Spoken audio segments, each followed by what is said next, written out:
Imagine waking up tomorrow morning to a headline that reads, "A nuclear bomb has disappeared. Not stolen, not destroyed, simply gone."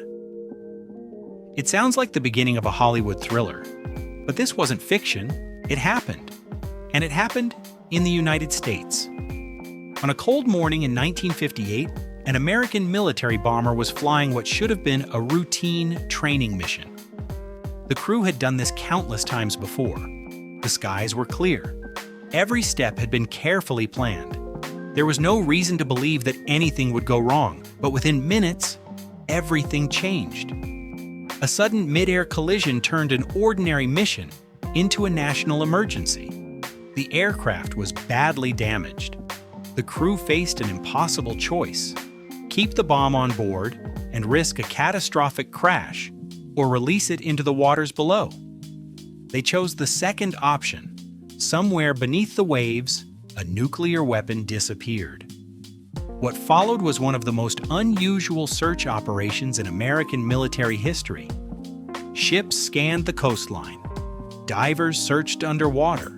Experts mapped the ocean floor. Days turned into weeks. Weeks became months. Yet the bomb remained missing. More than 60 years later, people are still asking the same question: where did it go? But this story is about far more than a missing weapon. It's about split-second decisions, military secrecy, Cold War tensions, and one accident that continues to raise questions even today. Because depending on who you ask, the bomb was either completely harmless or one of the most dangerous objects ever lost by the United States. So, what really happened that day? Was the bomb ever found? Could it still be lying beneath the ocean floor? And why does this decades-old mystery continue to fascinate historians, investigators, and ordinary people around the world? Today, we're uncovering the extraordinary true story behind the nuclear bomb America never fully recovered. To understand how a nuclear bomb could simply disappear, we first need to go back to one of the most dangerous periods in modern history: the Cold War. It wasn't a war fought with soldiers charging across battlefields. It was a silent conflict, a battle of intelligence, technology, fear, and above all, nuclear weapons. By the late 1950s, both the United States and the Soviet Union were racing to build larger arsenals. Each side believed that being prepared for the worst was the only way to prevent war. That strategy became known as nuclear deterrence. It meant bombers had to be ready at all times. Crews trained constantly. Aircraft flew routine exercises across the country. Every mission was designed to prepare for a scenario everyone hoped would never happen. One of those aircraft was the Boeing B-47 Stratojet. At the time, it was one of America's most advanced strategic bombers. Fast, powerful, built to carry nuclear weapons over enormous distances. On the morning of February 5, 1958, one of these bombers departed from Hunter Air Force Base in Georgia. On board were 6 experienced crew members.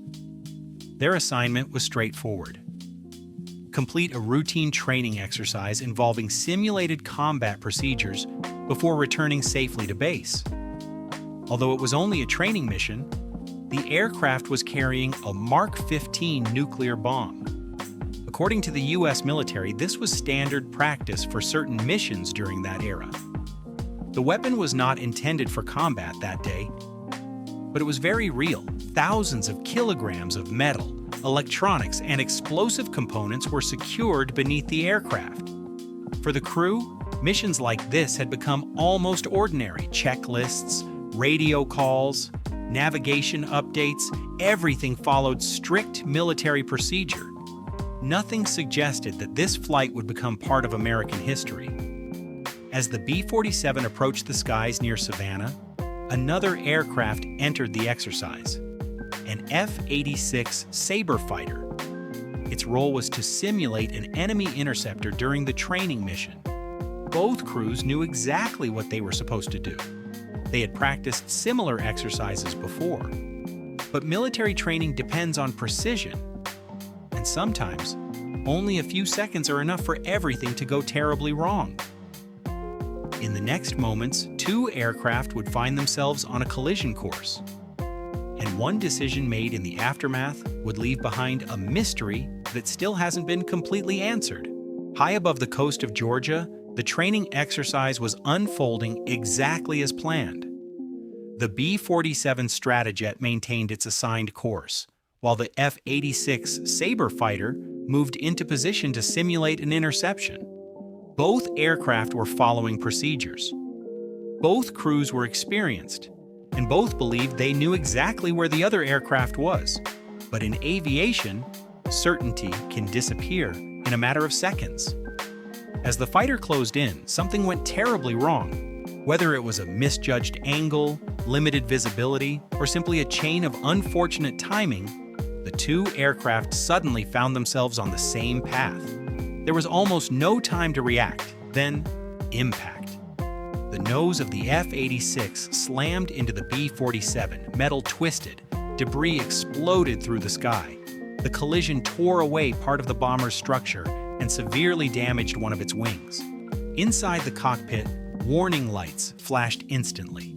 Alarms echoed through the aircraft. The controls no longer responded the way they should. The bomber began to vibrate violently. Every second became a fight to keep it in the air. For the crew of the B-47, training was over. Survival had become the mission.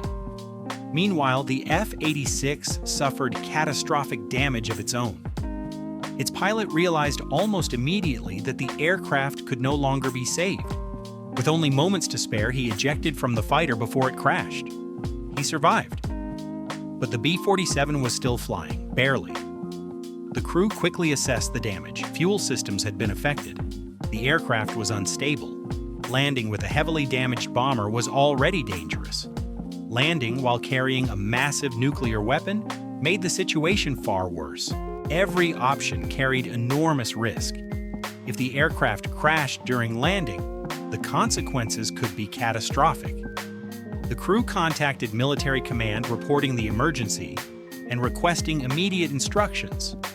On the ground, military officials faced a decision that no one ever wanted to make.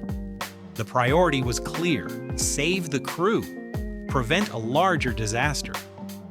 But achieving both would require an extraordinary choice.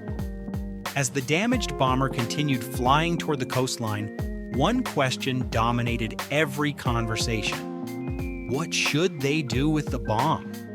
It wasn't just another piece of equipment, it weighed thousands of pounds. And although its exact configuration remains a subject of historical discussion, everyone involved understood one thing: they could not ignore it. Within minutes, authorization would be given, a decision that would become one of the most extraordinary moments in American military history. Because somewhere ahead, over the waters near Tybee Island, a nuclear bomb was about to leave the aircraft. Every emergency has a moment when there are no perfect choices, only consequences. As the damaged B-47 continued flying over the southeastern United States, the crew worked through every possible option. The aircraft was still in the air, but barely. One damaged wing made every movement unpredictable. The added weight beneath the bomber only made the situation more dangerous. Military commanders now faced a decision unlike anything they had trained for. If the aircraft attempted an emergency landing while carrying the weapon, a hard impact could trigger a catastrophic conventional explosion. Although the nuclear components were designed with multiple safety mechanisms, no commander wanted to take unnecessary risks with a damaged bomber carrying such a powerful weapon. There was another option: release the bomb, reduce the aircraft's weight, give the crew the best possible chance of returning safely. The decision was made. Authorization was transmitted to the aircraft. The crew acknowledged the order. They carefully navigated toward the waters off the coast near Tybee Island, Georgia. The location had been chosen because it minimized the immediate danger to people on the ground. Inside the cockpit, every movement followed precise procedure. There was no panic, no shouting, only disciplined professionals carrying out an extraordinary task. As the bomber reached the designated release area, the crew prepared the weapon for separation. Then, with a single command, the bomb was released. For a brief moment, it remained visible beneath the aircraft. Then gravity took over. The weapon fell silently toward the Atlantic Ocean. No explosion, no blinding flash, just a rapidly shrinking object disappearing into the water below. From the cockpit, the crew watched as it vanished from sight. In only a few seconds, it was gone. The B-47, now significantly lighter, turned away and continued toward Hunter Air Force Base. Despite the severe damage caused by the collision, the crew managed to land the aircraft safely. Against overwhelming odds, every crew member survived. But their mission was far from over. Somewhere beneath the waters near Tybee Island lay a nuclear weapon. Military officials immediately launched an emergency recovery operation. At first, many believed the search would take only a few hours. After all, they knew roughly where the bomb had been released. Modern search equipment, at least by the standards of 1958, was quickly deployed. Ships headed toward the area. Divers prepared for underwater operations. Search teams began mapping the seabed. Confidence was high. The bomb would surely be recovered. But as the hours passed, that confidence slowly began to disappear. Because the Atlantic Ocean was about to prove far more mysterious than anyone had imagined. Within hours of the bomb's release, the United States military launched an intensive search operation. What had begun as a training accident had now become a race against time. The objective seemed simple: find the bomb, recover it, end the incident before it became something much bigger. Military aircraft returned to the area, retracing the bomber's final flight path. Ships moved into position off the coast of Tybee Island. Divers prepared for repeated underwater searches. Every available clue was carefully examined. At first, officials were confident. The crew had reported the approximate release location. Weather conditions had been relatively stable. The search area appeared manageable.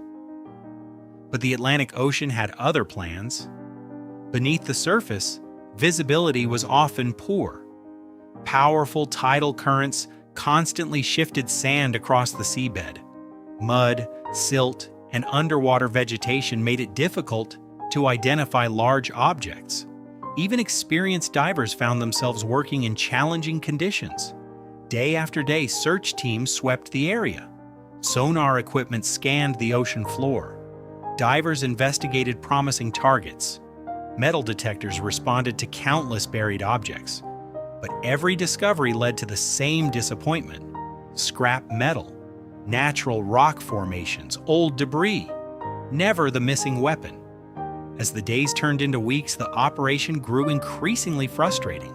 Search crews expanded the search zone, believing that ocean currents or errors in estimating the release point might have carried the bomb farther than expected. Still nothing. Eventually, military officials faced a difficult reality. Despite an extensive recovery effort, the bomb had not been found. The active search was scaled back.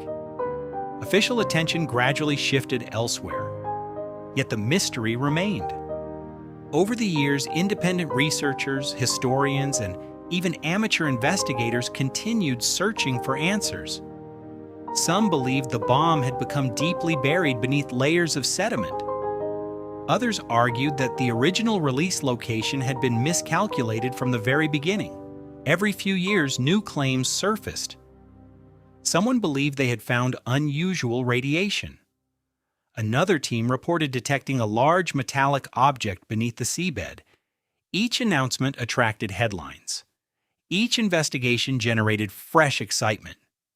But none produced conclusive proof. More than 6 decades later, one remarkable fact still stands. No verified recovery of the Tybee Island bomb has ever been publicly confirmed. Somewhere beneath those coastal waters, or perhaps somewhere else entirely, the mystery continues. By now, one question had begun to overshadow every other. What exactly had been lost? Was a fully operational nuclear bomb resting somewhere beneath the Atlantic? Or had the danger been exaggerated over the years? The answer depends on which historical records you examine. And that is where this story becomes even more fascinating.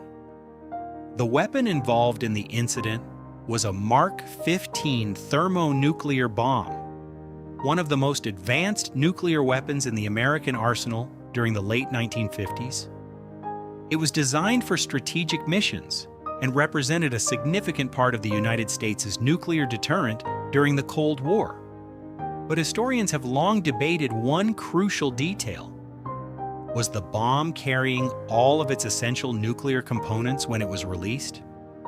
Years after the incident, different accounts began to emerge. Some military documents suggested that certain critical components may not have been installed during the training mission. Other records, including statements from individuals involved with the operation, appeared to describe the weapon differently.